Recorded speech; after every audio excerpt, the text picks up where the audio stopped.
여러분 반갑습니다. 오늘은 무슨 날입니까? 추수감사주일이거든요. 추수감사주일. 사실 추수감사주일의 유래는 1620년에 신앙의 자유를 찾아서 청교도들이 영국을 떠나서 신대륙이었던 미국에 가게 되었어요. 처음 이제 대서양을 건너서 도착했을 때가 겨울이었기 때문에 굉장히 추웠습니다.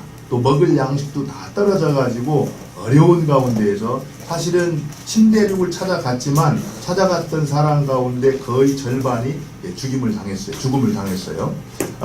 그러나 마침내 그곳에 도착해 가지고 인디언들의 도움을 받아 가지고 그들이 이제 농사를 짓습니다. 그리고 첫 수확을 얻게 돼요. 첫 수확을 얻은 다음에 하나님께서 베풀어 주신 은혜를 이렇게 감사하면서 그 자기들을 도왔던 인디안들을 초청을 해요. 그 인디안들과 함께 하나님께서 우리에게 첫 수확을 주신 것을 감사하면서 지켰던 것이 유래가 되어서 이제 추수감사절이 쭉 진행되어 온 겁니다. 한국에는 1914년부터 선교사들이 들어와서 이 추수감사절이 시작이 되었어요. 사실 지금 우리가 이 앞에 이렇게 뭐 갖다가 놓기는 했지만 여러분들 이거 지금 여러분들이 농사 지은 겁니까? 우리가 농사를 짓거나 뭐 수확을 한 건 아니죠. 그렇지만 그래도 우리가 도시에 살아도 한 해 동안 사실 우리의 인생이라는 게 심고 거두는 어떤 농사를 이렇게 비유를 한다면은 한 해 동안 우리가 돌아보면서 하나님께서 내게 베풀어 주셨던 그런 은혜들 이런 것들을 하나씩 세어보고 감사하면서 이렇게 보낼 수 있다라고 한다면은 이 추수감사주일은 충분히 우리한테 귀한 시간이다 이런 생각이 들어요. 성경이 되면은요 이게 말세가 되면은 나타나는 두드러진 현상 하나가 있는데 그게 무슨 현상인지 아십니까? 무슨 현상 같아요? 사람들이 감사하지를 않는다라는 거예요. 감사하지 않는 것이 말세가 되면은 아주 두드러게 나타난다는 겁니다. 디모데후서 1장 3장 1절 2절에 보면은요. 내가 이것을 알라 말세에 고통하는 때가 이르리니 사람들은 자기를 사랑하며 돈을 사랑하며 자긍하며 교만하며 회방하며 부모를 거역하며 그리고 뭐라고 했냐면은 감사치 아니하며 이렇게 말했습니다. 그리고 실제로요 로마서 1장 21절에도 정말 죄로 인해서 타락한 사람들의 실상을 소개를 하면서 하나님을 알되 하나님으로 영화롭게도 아니하고 그들이 어떻게 했다고 했습니까? 감사치도 아니했다 이렇게 말하고 있습니다. 우리가 세상이 악해지고 말세가 다가올수록 우리 삶 가운데서 감사라는 것을 찾아볼 수 없는 그런 현상들이 두드러지게 나타난다는 겁니다.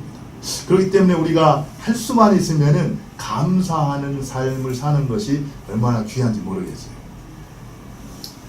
자신에게 베풀어 주신 이 은혜 이것을 기억하지도 않고 감사하지도 않는 그런 사람을 우리는 보통 무슨 사람이라고 말합니까? 파렴치한 사람도 되고 배응망덕한 사람이다. 배응망덕한 사람이다. 이런 얘기를 쓰는데 이 단테가 쓴 신곡에 보면은 지옥의 맨 마지막 층 사실 지옥도 이렇게 층이 있는데 그 지옥의 맨 마지막 7층에 바로 배응망덕한 그런 사람들이 가는 곳이라 그래요. 근데 그곳에는 누가 있냐면은 자기의 스승 예수를 팔았던 가롯 유다가 그곳에 가 있고 또 생명의 은인이었던 그 시저를 죽였던 브루투스가 그곳에 있다 이렇게 얘기를 합니다.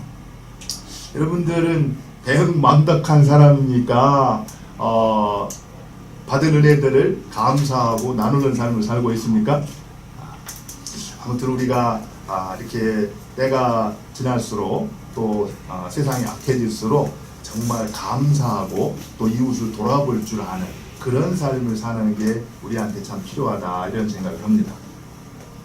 이제 오늘 말씀을 소개를 하면은요. 오늘 말씀은 우리 예수님께서 예루살렘으로 들어가시다가 이제 10명의 문둥병자들을 고쳐주었던 그 사건을 이렇게 소개해주고 있습니다. 오늘 말씀해 보니까 예수님께서 예루살렘으로 이렇게 쭉 들어가시는데 누구를 만났습니까? 누구를 만났죠? 10명의 나병 환자들을 만난 거예요. 나병 환자를 만났는데 10명의 나병 환자들이 뭐라고 요청을 했습니까? 예수 선생님이여 우리를 불쌍히 여기소서 이렇게 말을 했어요. 자기들이 나병에 걸렸는데 나병에 걸린 사람들이 우리를 불쌍히 여겨달라 이렇게 말했다는 건 뭘 말하고 있습니까? 우리를 좀 고쳐달라 이런 뜻이에요. 고쳐달라. 근데 사실 큰 소리로 외쳤다고 그러거든요. 왜 그랬냐면은 당시에 이 나병은 전염병이라는 이 생각들이 있었습니다. 그래가지고 평소에는 50m 이상 근접할 수가 없었어요. 그래서 먼 거리에서 예수님이 지나간다는 소식을 듣고 나와가지고 그 예수님께 뭐라고 말한 거예요? 큰 소리로 예수 선생님이여 우리를 불쌍히 여기소서 우리 이 병 좀 고쳐주세요 이렇게 말을 한 겁니다. 그런데 예수님께서는 어떻게 고쳐준 것이 아니라 뭐라고 말씀하십니까? 너희 몸을 가서 제사장들에게 보여라 이렇게 말한 거예요. 사실 그 당시에 이렇게 나병, 이 문둥병이 걸린 사람이 치유가 됐을 때는 제사장을 찾아가서 제사장이 그것을 확인해 준 다음에 선언을 했습니다. 그럼으로 인해서 이 사람은 이제 병이 나았다. 그래가지고 일반적으로 사람들 무릿속으로 이렇게 받아들일 수가 있었습니다. 근데 예수님께서 어떤 행위도 하지 아니하고 뭐라고 한 거예요? 가서 제사장들에게 너희 몸을 보여라 이런 거예요. 그래서 이제 그 10명의 나병 환자들 어떻게 했습니까? 제사장한테 이렇게 갔죠. 가는 도중에 자기들의 몸을 봤더니 어떻게 된 거예요? 나병이 깨끗하게 나았다라는 것을 발견한 겁니다. 그런 다음에 이제 보였던 반응인데 그 중에 한 사람, 이 사마리아 사람 한 사람만이 어떻게 했어요? 다시 가던 길에서 돌아와서 예수님 앞에 와서 예수님 앞에 감사의 표시를 했다라는 거예요. 이제 그 상황에서 예수님께서 어떤 반응을 보이셨냐면은 아니 나은 사람 10명 아니야? 10명이 다 낫지 않았어? 근데 어떻게 사마리아 사람 한 사람만 와서 감사하고 나머지 9명은 어디 갔어? 이렇게 말을 했다라는 겁니다. 사실은요 여러분들 이 본문이 주는 말씀이 어떤 거냐면은 나는 그 중에서 한 사람 사마리아 사람이 되고 싶죠? 근데 예수님께서는 우리가 어떤 사람이라고 말하고 있냐면은 9명의 감사 찬양하고 가버렸던 그 사람이라고 우리한테 말하고 있다라는 거예요. 우리가 이 말씀을 한번 잘 새겨 들어야 됩니다. 정말 나는 하나님께 생명을 구원을 받은 다음에 하나님께 감사하는 삶을 살고 있는가? 한번 구원을 받아서 어떻게 보면 나병보다도 더 엄청난 선물 우리가 받았잖아요, 그죠? 그런데 그 사실에 대해서 내가 감사하는 삶을 살고 있는가? 어쨌든 그 사실, 요 본문을 통해서 오늘 우리에게 감사에 대해서 굉장히 중요한 몇 가지 사실을 가르쳐주고 있는데요. 첫 번째로 이 본문을 통해서 우리가 알 수 있는 것은 뭡니까? 감사라는 것은 그냥 느끼는 것이나 여기는 것이 아니라는 겁니다.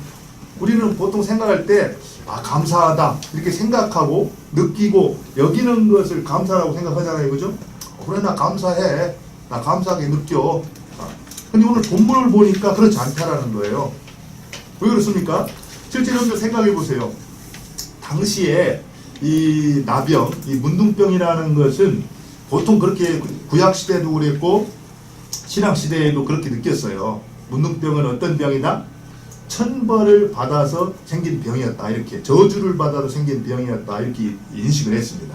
그리고 이제 전염이 되기 때문에 가족들하고도 떨어져 지내야 됐고 사람들하고도 떨어져 지내서 동네 밖에서 평생 저주받은 인생으로 살다가 죽어야 됐어요.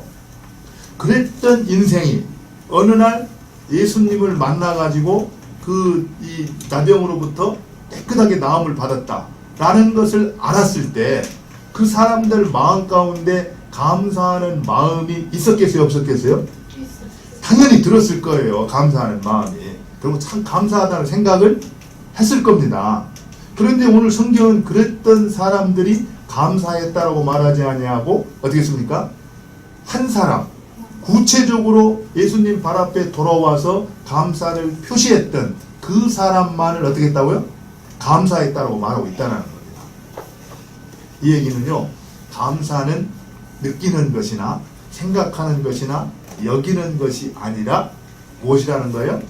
구체적으로 표현하는 것이라는 겁니다.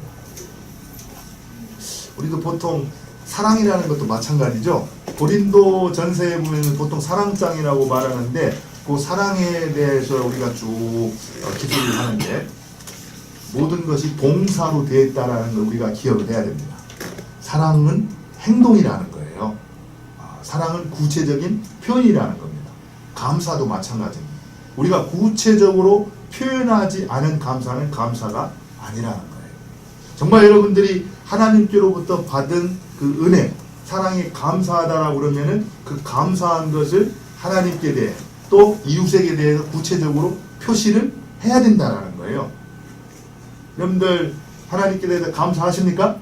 네. 그래서 구체적으로 이웃사랑으로 표시를 하셨나요? 실제로요, 뭐 큰 어려운 건 아닌 것 같아요. 정말 하나님께서 내게 베풀어 주신 은혜가 감사하다. 그럼 여러분들 아파트에 경비원들 계시죠? 경비원들. 그러면은 여러분들 이렇게 아파트 들어왔다 나갔다 하시다 그 경비원들 보면서 구체적으로 감사의 표현을 합니까? 아, 정말 수고 많으시네요. 추운데 춥지 않으세요? 정말 감사해요. 그리고 가끔 가다가 군고구마라도 하나 이렇게 만들어가지고 에어프라이어. 네. 어쨌든 그래서 그 하나를 갖다가 이렇게 드십시오.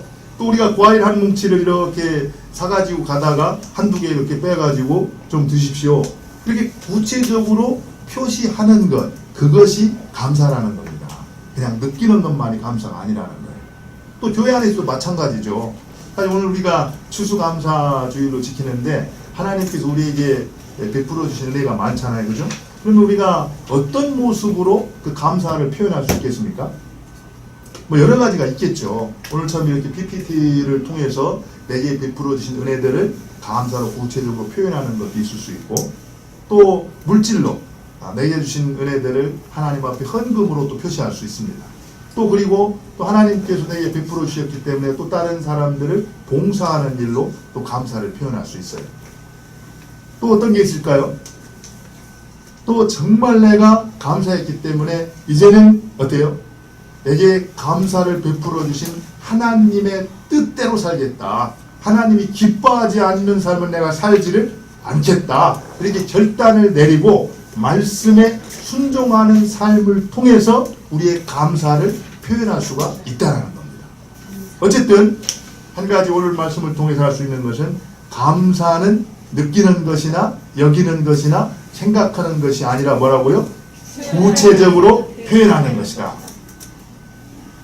또 한 가지 오늘 말씀을 통해서 이렇게 배울 수 있는 것은요, 이 감사라는 것은 이 감사가 하나님을 어떻게 한다고요? 영화롭게 한다는 겁니다. 정말 감사가 시편 50편 23절에도 감사로 제사 드리는 자가 하나님을 영화롭게 한다 이렇게 말하고 있잖아요. 그래서 우리가 감사할 때 그 감사가 하나님을 영화롭게 하고 하나님을 존귀케 하는 것이 된다는 것이에요. 그래서 우리가 데살로니가전서 5장 18절에도 보면은 뭐라고 말합니까? 바울이 범사에 감사하라. 이는 그리스도 예수 안에서 너희를 향하신 하나님의 뜻이라 이런 얘기거든요. 여러분들 범사에 감사하라. 이게 뭡니까? 감사하라. 명령이잖아요. 그죠? 우리가 알아야 될 것은 이 감사는 뭐예요? 옵션이 아니에요. 이렇게 우리가 해도 되고 안 해도 되는 그런 것이 아니라 마땅히 순종해야 될 하나님의 명령이라는 겁니다. 그렇기 때문에 우리가 감사하면은 좋고 감사하지 않으면은 뭐 그냥 괜찮고 이것이 아니라 감사하지 않는 것은 불순종이고 감사하는 것은 하나님 앞에 마땅히 드려야 될 순종이라는 거예요. 그리고 그렇게 감사할 때 하나님이 영광을 받으신다는 겁니다. 실제로요, 이 웨스트민스터 신앙 고백서에 보면은 인생의 제일 되는 목적이 무엇인가 이렇게 얘기를 할 때 인생의 제일 되는 목적이 뭐라고 했습니까? 하나님을 즐거워하고 영원토록 그를 하나님을 영화롭게 하고 영원토록 그를 즐거워하는 것이다 이렇게 말하고 있거든요. 하나님을 영화롭게 하는 것이 우리 인생의 본분이라는 겁니다. 그런데 어떻게 우리가 인생의 본분을 다할 수 있냐면은 하나님 앞에 감사하는 일을 통해서 우리 본분을 다할 수 있다는 거예요. 오늘 말씀을 보면은요, 여러분들 이 18절을 한번 볼까요? 18절. 16절부터 쭉 16절에 예수의 발 아래에 엎드려 감사하니 그는 사마리아 사람이라. 한 사람 사마리아 사람이 예수의 발 앞에 엎드려서 감사했다고 그랬거든요. 그 감사했다라는 것을 18절에 보면은 이 이방인 외에는 뭐라고 했습니까? 하나님께 영광을 돌리러 온 자가 없느니라. 그래서 그 감사한 것과 하나님을 영화롭게 한 것을 같다라고 이렇게 말하고 있어요.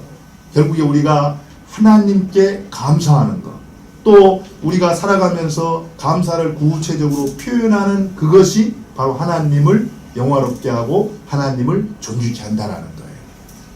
그래서 우리가 감사하라, 범사에 감사하라.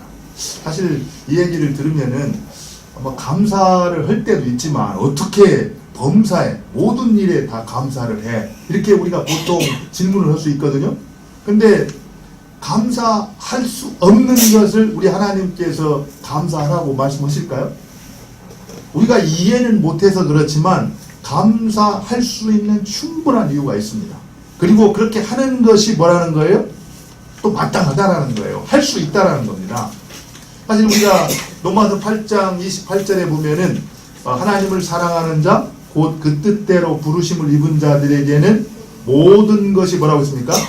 합력하여 선을 이룬다 그랬어요. 사실 모든 것이 합력하여 선, 가장 귀한 뜻을 이룬다 이렇게 말했는데 그 얘기를 보면은 우리는 선은 좋은 거잖아요, 그죠? 좋은 거니까 우리가 생각하는 좋은 것과 성경이 말하고 있는 좋은 것은 약간 차이가 있습니다. 우리가 생각하는 좋은 것은 좋은 집, 좋은 차, 또 좋은 직장, 또 어떤 뭐 이런 것들을 생각할 수 있는데 성경이 말하는 좋은 것, 성경이 말하는 선이라는 것은 뭡니까? 예수님을 담는 겁니다. 예수님의 성품을 담는 것을 선하다, 좋은 것이다 이렇게 말하고 있습니다. 말과 행동과 삶과 성품에 있어서 예수님을 정말 온전히 닮을 때 선하다 이렇게 말했다는 겁니다. 그러니까 우리가 살아가면서 힘든 일도 있을 수 있고 또 기쁘고 즐거운 일도 있을 수 있어요. 그렇지만 그런 모든 것이 서로 합력해서 정말 하나님을 믿고 그분을 따라갈 때는 어떻게 된다는 거예요? 그런 과정들을 통해서 우리의 성품이, 우리의 말과 행실이 예수님을 닮아가도록 만들어준다는 거예요. 그렇기 때문에 어떠한 상황 가운데서도 우리가 감사할 수가 있다는 겁니다. 그래서 범사에 감사하라. 이는 그리스도 예수 안에서 너희를 향하신 하나님의 뜻이니라. 우리가 감사할 때 하나님이 영광을 받으시고 우리의 감사가 하나님을 영화롭게 한다는 겁니다. 또 한 가지는요, 이 감사가 어떻게 한다고요? 감사가 감사를 낳는다라는 거예요. 제 말이 아니고요. 여러분 19절 한번 볼까요? 19절. 이제 그 사마리아 사람이 찾아와가지고 어떻게 했습니까? 예수님 앞에 감사를 했잖아요. 그랬을 때 19절에 보니까 예수님이 그에게 뭐라고 말씀하세요? 일어나 가라, 내 믿음이 너를 구원하였느니라. 굉장히 중요한 말입니다. 실제로 10명이 문둥병에 어떻게 했어요? 치유를 받았잖아요, 그죠? 그런데 9명은 이 질병, 몸의 질병을 고침받고 끝났어요. 그런데 다시 돌아와서 감사를 했던 누구요? 사마리아 사람. 이 사람은 어떻게 했습니까? 어떻게 된 거예요? 영혼까지 구원을 받은 겁니다. 천국을 선물로 이렇게 소유할 수 있게 됐다는 거예요. 그러면 이 사실을 깨달았을 때 그 천국을 선물로 받은 이 사람이 감사를 했을까요? 안 했을까요? 당연히 감사를 하는 겁니다. 이 얘기는요, 우리가 하나님께서 내게 베풀어 주신 사실에 대해서 감사를 할 때 그 감사는 또 은혜와 복을 불러온다라는 거예요. 그리고 그 은혜와 복을 경험할 때 우리는 또 어떻게 돼요? 감사를 하게 된다는 겁니다. 이처럼 감사라는 것은 계속해서 감사를 또 이렇게 만들어낸다는 것이죠. 여러분들이 어떤 사실에 대해서 하나님이 이렇게 은혜를 베풀어 주셨을 때 그냥 이렇게 넘어가는 게 중요한 게 아니고요. 그 사실에 대해서 하나씩 세어보면서 구체적으로 감사를 할 때 그 감사가 또 다른 감사, 또 다른 은혜, 또 다른 축복을 가져온다라는 겁니다. 여러분들 그런 삶을 살고 싶지 않으세요? 사실 오늘 추수감사주일도요 그런 의미가 있어요. 우리가 사실 사람은 잊기 쉽잖아요, 그죠? 그냥 이렇게 하나님이 엄청난 은혜를 베풀어 주셔도 그때는 막 감동을 해가지고 자기의 삶을 온전히 다 하나님 앞에 드리겠다라는 마음을 드리지만 그냥 며칠 지나고 나면은 감동이 사그라지고 또 쉽게 잊어버립니다. 그렇기 때문에 우리가 절기를 정해가지고 하나님이 다 우리의 마음을 아셨어요. 그래서 절기를 정해서 그 절기 때는 꼭 그 사실을 기억해서 다시 한번 회상할 수 있도록. 그래서 우리가 1년에 하루 매일 감사를 해야 되겠지만 1년에 하루 추수감사주의를 정해가지고 하나씩 하나님께서 우리에게 베풀어 주셨던 은혜들 기억하고 감사한다라는 것은 우리한테 너무 귀한 일이다. 또 이런 시간을 통해서 하나님을 존귀케 하고 또 그런 감사가 또 감사를 낳는데 우리에게 하나님이 허락해 주는 은혜를 받아서 또 감사할 수 있는 그런 삶의 다리로 나갈 수가 있다는 겁니다. 근데요, 오늘 이제 이 감사라는 것이 무엇인지도 알았고 감사가 하나님을 영화롭게 한다는 것도 알았고 감사가 또 감사를 낳는다는 거 알았어요. 그죠? 근데 오늘 본문에 보면은 이 사마리아 사람, 이 사람이 어느 때 예수님을 만나서 구원을 받게 됐냐는 거예요. 어느 때 예수님을 만나서 구원을 받았습니까? 너무 감사에 초점을 맞추시지 말고요. 어느 때죠? 지금 나병 환자, 지금 이 문둥병에 걸렸을 때예요. 나병에 걸렸을 때, 나병에 걸렸는데 예수님이 지나간다는 소식을 듣고 찾아온 겁니다. 찾아와가지고 예수 선생님이여 우리를 불쌍히 여기소서 외쳤어요. 그죠? 그리고 예수님을 만났고 그 예수님과의 만남을 통해서 이제 질병도 치유받았을 뿐만 아니라 어떻게 했어요? 영혼까지도 구원을 받게 됐단 말이에요. 결국에는요, 우리가 모든 것이 잘 되고 부족한 것이 없었을 그때에 예수님을 만난 것이 아니라 내가 정말 힘들고 사실 문둥병에 걸려가지고 나병에 걸려서 저주받은 인생으로 동네 안에 들어올 수도 없고 가족들과 함께 살 수도 없고 사람 대접을 받지 못하는 정말 버림받은 저주받은 그런 인생을 살아가고 있었을 때 이 사마리아 사람은 예수님을 만나고 구원을 받게 됐다는 겁니다. 이 얘기는요, 우리가 힘든 일을 만났을 때 그 힘든 것 때문에 너무 힘들어할 필요가 없다는 겁니다. 때로는 내가 만난 그 힘들고 어려운 일들, 그것이 나를 가장 좋은 길로 인도해 줄 수 있는 축복의 통로가 될 수가 있다는 거예요. 우리 중국에서 온 우리 자매님들 이렇게 어떻게 보면은 문화가 틀리고 또 말이 틀린 다른 곳에 부모를 떠나서 와서 지내다 보면은 여러 가지 어려운 힘든 일들도 있을 거예요. 그러나 결국에는 그런 힘든 상황들이 여러분들을 발전시키고 세워가지고 마침내 하나님이 허락해 주시는 그런 축복과 은혜의 자리로 인도해 주실 겁니다. 또 어쩌면 이 자리에 온 자체가 그 축복된 삶의 출발이 될 수가 있어요. 저는 여러분들에게 오늘 이 자리에 와서 함께 이렇게 예배에 참석하는 것이 하나님께서 여러분을 향해서 계획하신 그런 축복과 은혜로 나가는 그 출발점이 될 수 있기를 바랍니다. 아멘. 무슨 말인지 잘 이해를 못하실 텐데요. 이따 다시 설명해 드리겠습니다. 네. 사실 오늘 이제 말씀을 정리를 한번 해보죠. 사실 우리가 하나님께로부터 많은 사랑과 은혜를 받고 삽니다. 그런데 너무 바쁘게 살고 있어요. 너무 바쁘게 살다 보면은요, 하나님이 내게 허락해 주신 사실에 대해서 감사하기보다는 내가 가야 할 길, 또 앞으로 해야 되는데 이루어지지 않은 어떤 불안한 그런 일들 때문에 어떻게 보면 힘들어하고 불평, 불만을 할 때가 많습니다. 그러나 잠시 좀 숨을 가다듬고 지금까지 하나님께서 내 인생을 또 우리 가족을 또 어떻게 인도하셨는가를 하나씩 돌아보면은 정말 그 하나님의 인도하심이 틀림이 없었다. 참 우리 가족에게 우리에게 가장 최선을 허락해 주셨다. 정말 우리는 악을 행했지만 그 하나님께서는 신실하게 우리를 축복하시고 여기까지 이끌어 주셨다. 이런 사실들을 발견하게 됩니다. 그래서 다시 마음 깊은 감사를 드리게 되는데 바로 그런 감사가 하나님을 영화롭게 하고 그런 감사를 통해서 우리 인생이 더 은혜와 복이 있는 인생으로 채워져 갈 수가 있다는 거예요. 이런 것들을 생각하면서 추수감사주의를 맞은 우리 모두가 하나님께서 지금까지 베풀어 주셨던 은혜를 하나씩 세워서 감사하고 또 그 감사를 통해서 평생 하나님을 영화롭게 하는 저와 여러분 될 수 있기를 진심으로 바랍니다.